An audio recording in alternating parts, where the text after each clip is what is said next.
ऋग्वेद मंडल number 9 सूक्त number 20 का ये मंत्र नंबर 1। इसमें स्पष्ट लिखा है कबीर देव, देव माने परमेश्वर, कबीर देव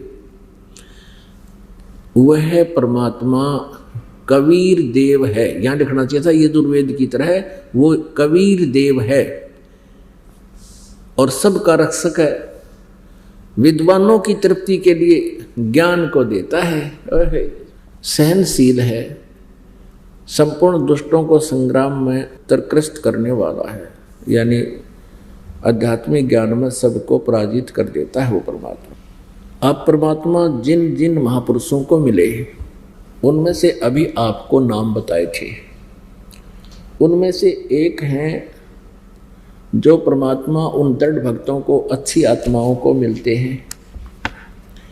उनमें से एक दादू साहेब जी हैं। दादू साहेब जी 7 वर्ष के थे, बच्चों में खेल रहे थे गांव से बाहर बनी में। परमात्मा कहते हैं गोता मारूं स्वर्ग में जा बैठूं पाताल, कह कबीर ढूंढता फिरूं अपने हीरे मोती लाल। अब उसी विधान से कि जो जन मेरी शरण है ताका हूं मैं दासे, गेल गेल लाग्या फिरूं जब तक धरती आकाशे। पुण्यात्मा, जो पुण्यात्मा एक बार परमात्मा की शरण में आकर इस नाम से जुड़ गया और गुरुद्रोही हुआ नहीं, भक्ति ना की कुछ की, वो रह गया काल के जाल में। फिर उसका जन्म बिरान मट्टी तो नहीं है, परमात्मा फिर भी उस प्यारी आत्मा के साथ रहते हैं। किसी दृष्टिकोण से 7 वर्ष की आयु में जब दादू साहब जी थे, परमात्मा आए जिंदा महात्मा के रूप में, उनसे बातचीत की। अपने आत्माओं जैसे बच्चे जो पिछले संस्कारी होते हैं बचपन से ही बहुत अच्छे श्रद्धालु होते हैं, दयालु होते हैं। जैसे नानक साहब जी के बारे में हम सुना करते थे, पढ़ा करते थे कि उनके पिता ने सौदा करने के लिए भेज दिया, क्योंकि वो व्यापारी थे। 500-700 रुपये दे दिए और वहाँ साधुओं को भंडारे कर दिए। उनका स्वभाव होता है सर। ऐसे ही जब परमेश्वर कबीर जी आए साधु रूप में, जिंदा महात्मा रूप में, तो बालक दादू जी ने चरणों में प्रणाम किया और बहुत प्यार से उनसे बात करने लगे। आज महाराज जी बैठ जाओ, आप कौन हो, कहाँ से आए हो। फिर परमात्मा ने अपने सारी कहानी सुनाने की शुरू की। तो उस समय वो चर्चा सुनाते सुनाते परमात्मा उनकी आत्मा को निकाल कर ले गया। दादू साहब अचेत हो गए, बेहोश हो गए। गांव में आकर बच्चों ने बताया कि एक बाबा जी ने पता नहीं क्या कर दिया, बाबा जी चला गया और दादू जी, दादू राम नाम था इनका, दादू राम बेहोश हो गए। घर के उठा के लाए, घर ले आए, वैद्यों को दिखाया, सब ने जंतर मंत्र भी कर लिए, होश में नहीं आए। तीसरे दिन 3 दिन और 3 रात बेहोश रहे और तीसरे दिन परमात्मा ने उस आत्मा को वापस भेज दिया। ऊपर का सब कुछ अपनी समर्थता दिखा करके, अपना सामर्थ्य से परिचित करा के सभी ब्रह्मांडों को दिखा करके वापस छोड़ दिया। तब दादू साहब जी ने परमात्मा की महिमा कलम तोड़ बोली है, कही है। जो जो शरण कबीर के वो तिरगे अंत अपारे, दादू गुण के ताक हूँ कहते न आवे पारो। कबीर करता आप है दूजा ना कोई, दादू पूर्ण जगत को हो भक्ति दरडावे सोए।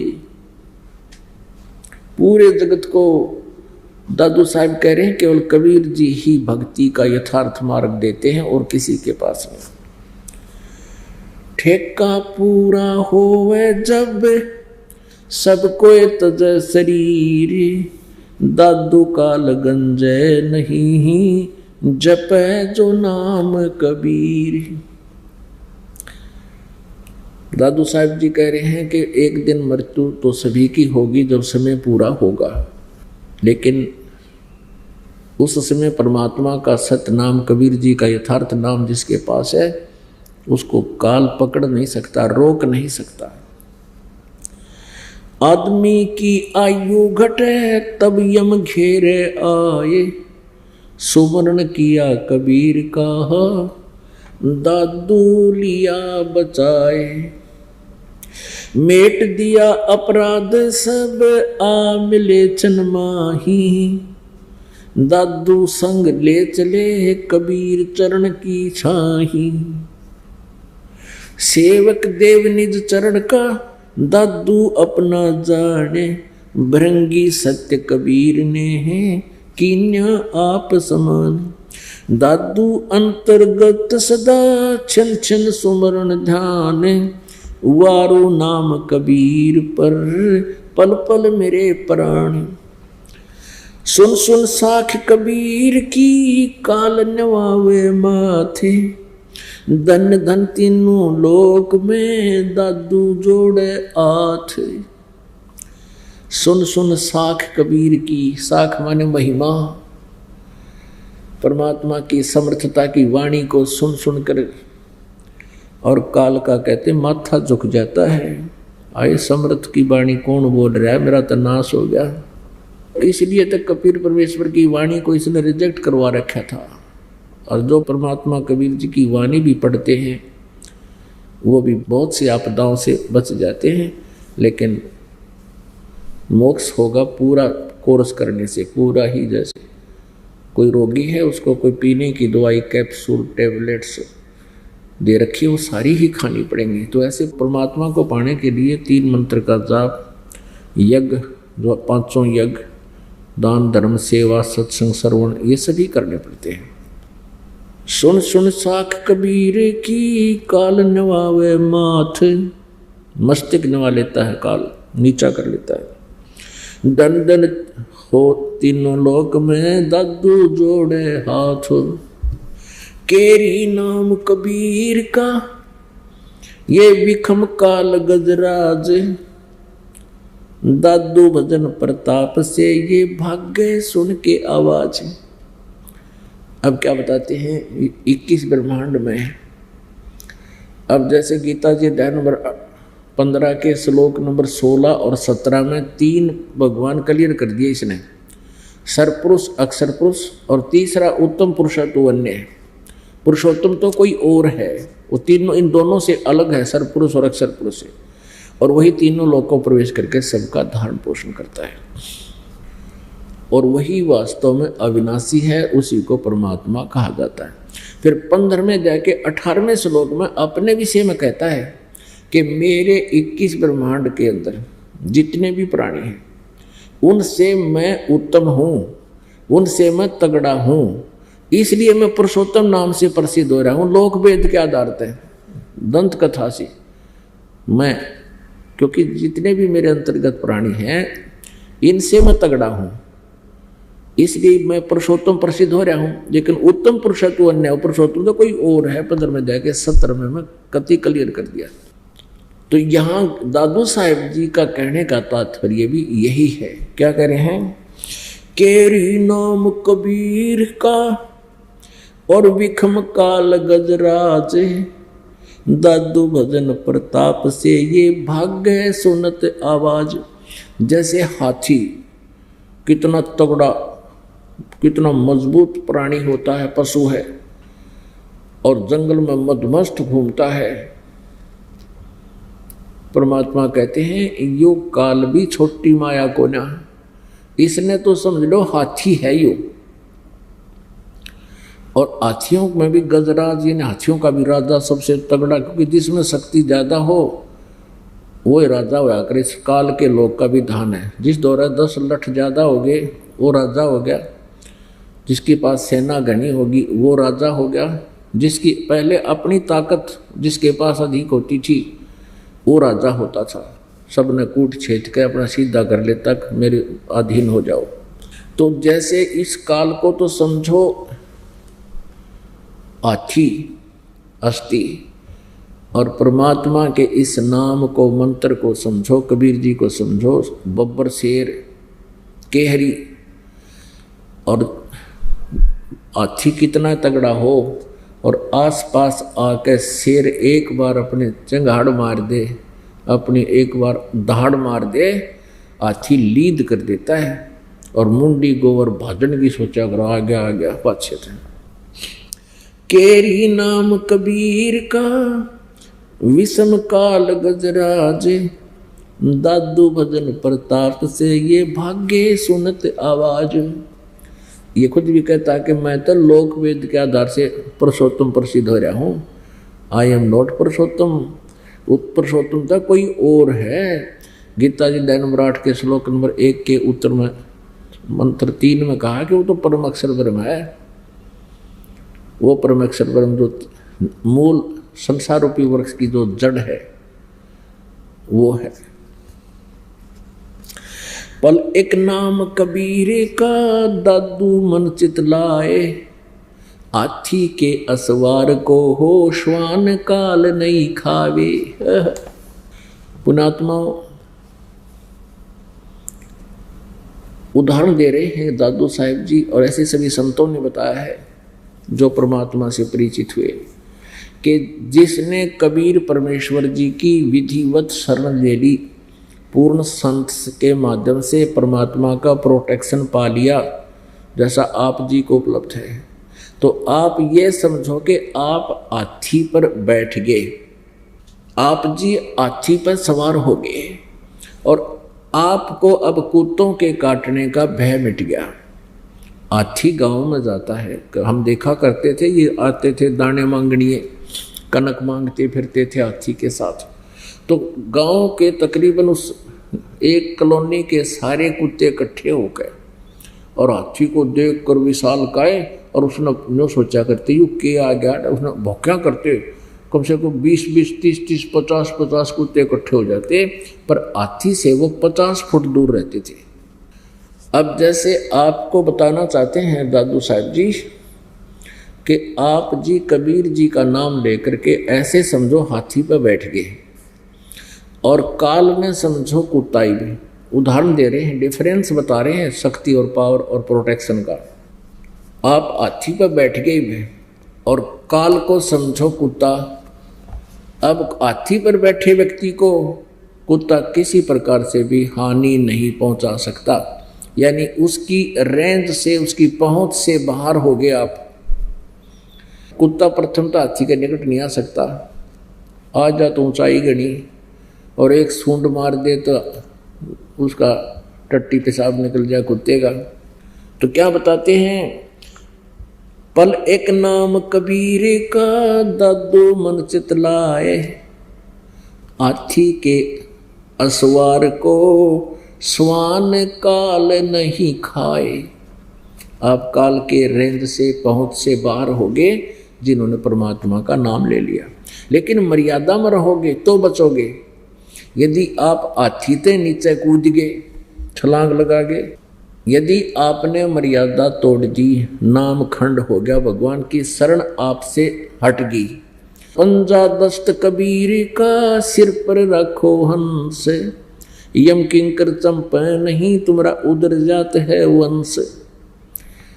पंजा दस्त कबीर का, कबीर परमेश्वर जी के हाथ को अपने सिर पर, यानी आशीर्वाद भरा हाथ आपके सिर पर रखो, यानी मर्यादा मत तोड़ो, तो आपका भी उद्धार और आपके पूरे खानदान को, वंश को पार कर देगा परमात्मा।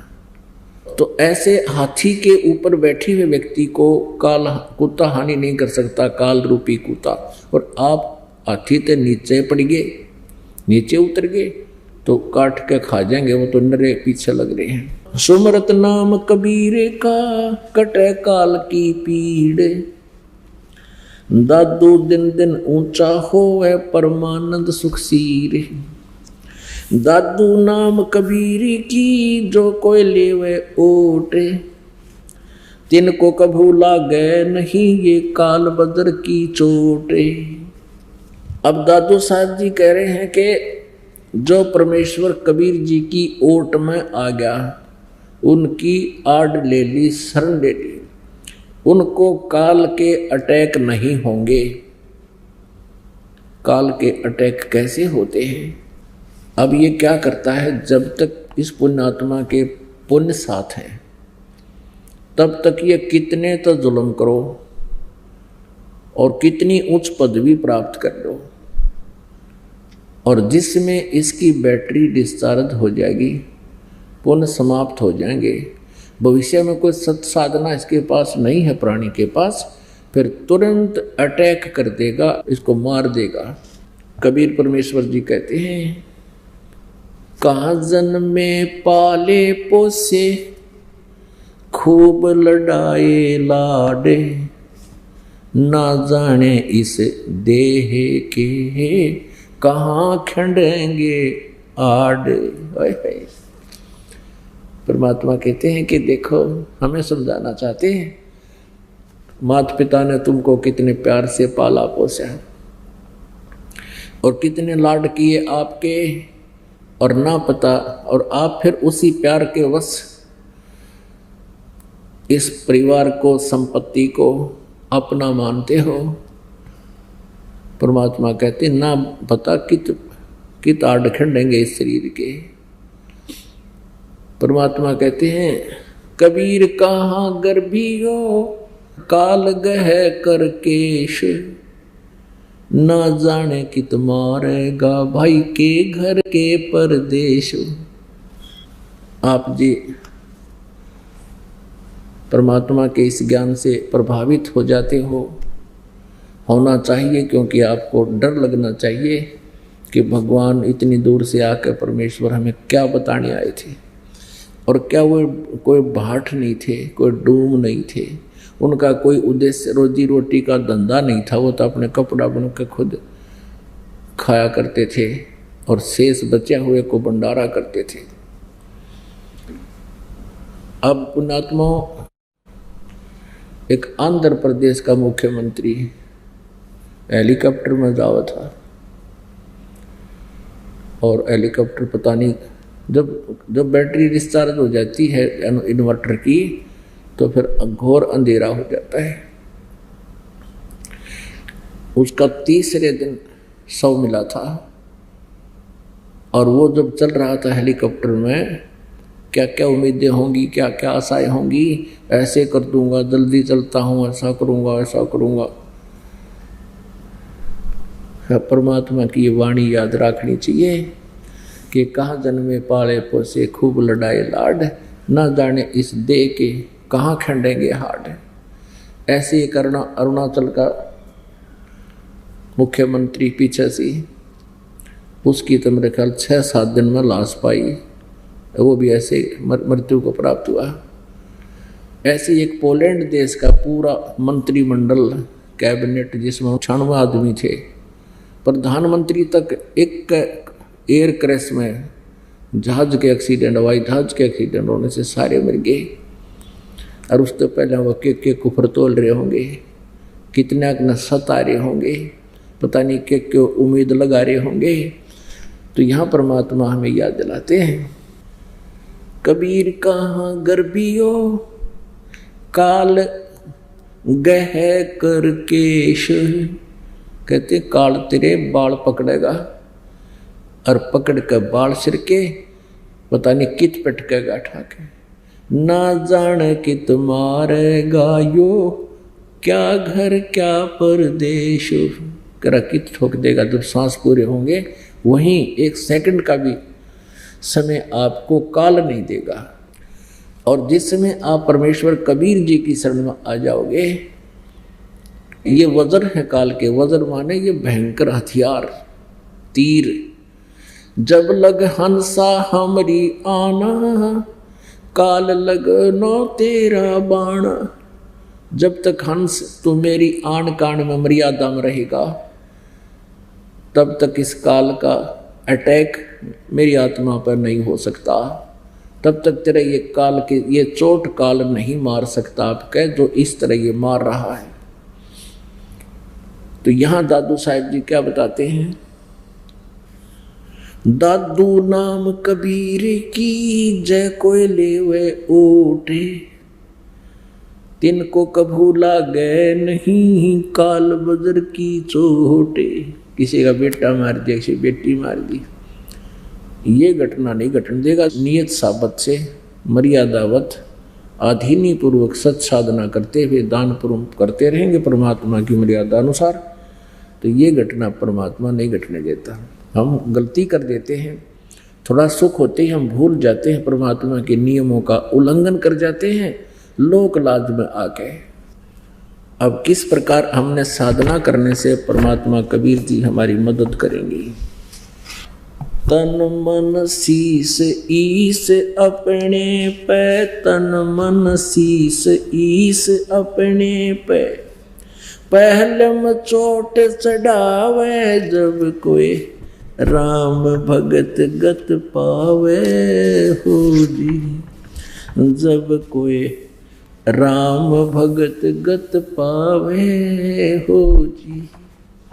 यानी परमात्मा से लाभ लेना है ना, तो तन मन शीस ईस अपने पे, पहले हम चोट चढ़ावे। अब तन मन शीस ईस कैसे चढ़ाना होता है। एक संत था, उसने अपने शिष्यों को रोज शिक्षा देता था, भाई गुरु जी के आदेश का पालन करना चाहिए, वो भगत सही है। और जो गुरु की आज्ञा का उल्लंघन करता है, अवहेलना करता है, उसकी भक्ति नाश हो जाती है। अब जिन भक्तों ने घर त्याग दिया, परमात्मा के लिए आगे हैं, तो गुरु जी के आदेश का पूर्ण पालन ही करते हैं, वो फिर अग्रम मग्रम बकवादों में नहीं बढ़ते हैं। ऐसे कुछ भक्त आश्रम में रहते थे उस गुरु जी के साथ, और उनको शिक्षा दिया करता था, भाई जो गुरु बचन पर डट गे रकट गे फंद 84 के, भाई जो गुरु बचन पर डट गे रकट गे फंद 84 के, कट गे फंद 84 के, रकट गे फंद 84 के, भाई जो गुरु बचन पर डट गे रकट गे फंद 84 के, वस्तु मिले ठोड़ की ठोड़ मिटगी मन पापी की दौड़, वस्तु मिली ठोर की ठोर मिटगी मन पापी की दौड़, भरम मिटे मथुरा काशी के, भरम मिटे मथुरा काशी के, भाई जो गुरु बचन पर डट गे रकट गे फंद 84 के। अब ऐसी शिक्षा देकर उन भक्तों को थोड़ी सी देर बाद पीछे कहता है वो गुरुजी कि अभी आ जाओ बच्चों, मेरी एक आज्ञा है तुम्हारे लिए। अब बोलो गुरुदेव क्या है? कि मेरे सिर में 5-5 जूते मारो। अब गुरु परमात्मा के तुल्य, गुरु से जो व्यवहार भगवान से माना जाता है, अब वो 5-7 भगत सारे सख्ते में आ गए, कति पत्थर हो गए। अब क्या करें? आज्ञा का पालन ना करें तो भक्ति नाश, और गुरु जी की तरफ हाथ कर दिया, हमारा जैसा दुष्ट नहीं कोड लगे, चुप हो गए। गुरु जी ने कहा अरे क्या शिक्षा दे रहा था, भाई गुरु जी की आज्ञा का पालन कीजिए नहीं तो भक्ति नाश हो जाती है। तो कुछ एक न तो मन में सोच लिया भाई गुरु जी की तरफ हाथ नहीं हो सकता, भक्ति नाश हो चाहे ना हो। एक बुद्धिमान था खड़ा हुआ, जूता निकाला और गुरुजी के निकट पहुंचकर अपने सिर में 5 मारे पट्टाए पट। अब गुरुजी कहने लगे भाई डंडी मत मारे, मैंने तेरे सिर में नहीं कहा, मेरे सिर में कहा, मेरे मार। तब उस चेले ने कहा शिष्य ने कि गुरुदेव ये दास का शीश भी तो आपका ही है, क्या इसको आप दूसरा समझते हो? तो पुण्यात्मा ऐसे कहते सिर सौंप्या गुरुदेव को, सफल हुआ ये शीश, नित्यानंद इस शीश पर आप बसे जगदीश। जब भगवान के हवाला कर दिया, आप रुखाड़ा होगा इसका या माटी का महल, ये तो खत्म होना ही होना है। लेकिन परमात्मा की शरण में नो, काल के द्वारा डिस्टर्ब नहीं हो सकता।